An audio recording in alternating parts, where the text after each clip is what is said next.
Hey guys, it's Nick from the Creed here, and it's been about a week since the announcement of the Ezio collection, so let's talk about it.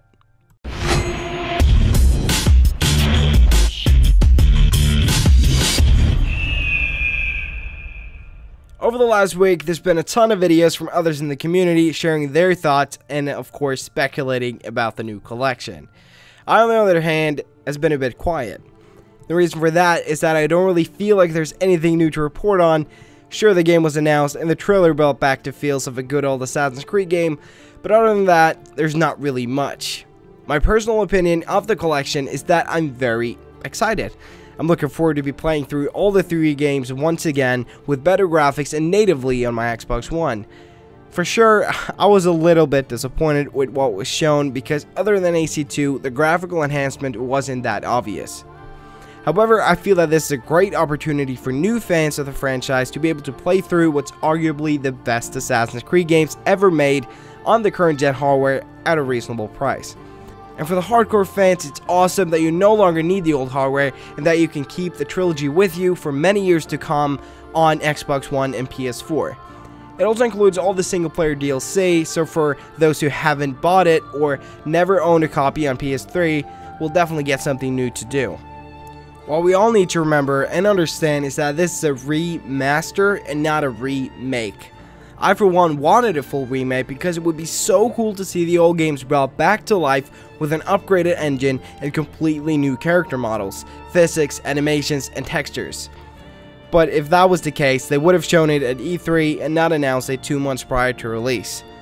And let's not forget that making a remake like that is of course very risky, because you might end up making a new game that feels entirely different. And let's just imagine playing AC2 with the engine, movement, and combat of Syndicate. Doesn't really sound that appealing, does it? So getting a remaster like this is most likely the best option. I also feel that this could be a very clever move for Ubisoft, as filling in the gap this year with the Ezio collection could hype up old and new fans for Empire next year. Because after playing through the brilliant story of Ezio, you definitely want more, and if Empire delivers, which I really hope it does, it would be great marketing for him. Also, we have only seen cutscenes from the game, and not actual gameplay. I believe that we will see a bigger change in graphics when we're comparing gameplay to gameplay, because the lighting, shadows, and some textures has been improved and some has changed, which means so much for the visuals when actually playing the game. So batching the collection already is a bit unfair, as we haven't really seen the game yet. We haven't seen gameplay. And from what I've seen this far, I think they've done a good job. It looks okay, like AC2 looks amazing, and I'm really okay with how Brotherhood and Revelations look, so I'm happy. What Ubisoft is doing with this collection though is a bit odd. Sure, I get that the graphics are what they are, and I'm okay with that, don't get me wrong, but I don't get why it won't run in 60 FPS on any of the consoles. They've made it run in 1080p, obviously, but couldn't make the engine render it at 60 FPS? It sounds weird to me. Like, personally, I don't really care, because a game like Assassin's Creed, you don't need more than 30 FPS. I would like it, but I'm fine with a more cinematic experience, because you never need that smooth, fast reaction time that is crucial in online shooters anyway. But even stranger is that they're not releasing it for PC.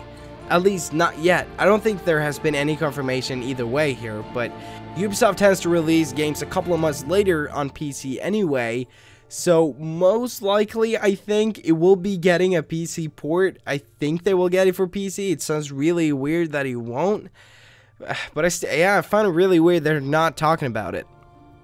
Okay, so Ubisoft has announced that this unbelievably good trilogy is coming to current gen hardware, Xbox One and PS4, not PC.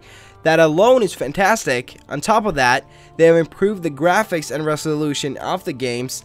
Perfect. They include all the DLC, absolutely brilliant, and the games are great in themselves, and this just adds to that.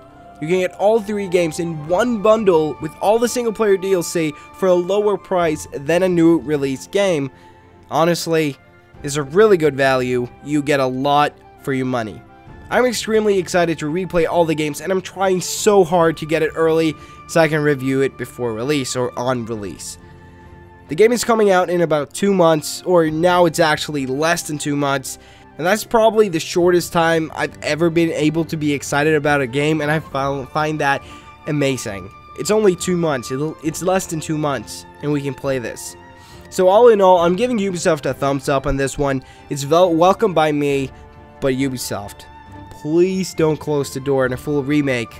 We really want that. But when you decide to make one, start with AC1 and move up, because a full remake of AC1 would be brilliant, absolutely amazing. I hope this filled you in on my thoughts around the collection. I will definitely cover a lot more of the Ezio collection in the future, so stay tuned for that. I know this was a short one, but I don't feel like there's a lot more to talk about as of right now. If you like the video, give it a like. I really appreciate it. Subscribe to my channel for more Assassin's Creed content. And until the next time, guys, bye.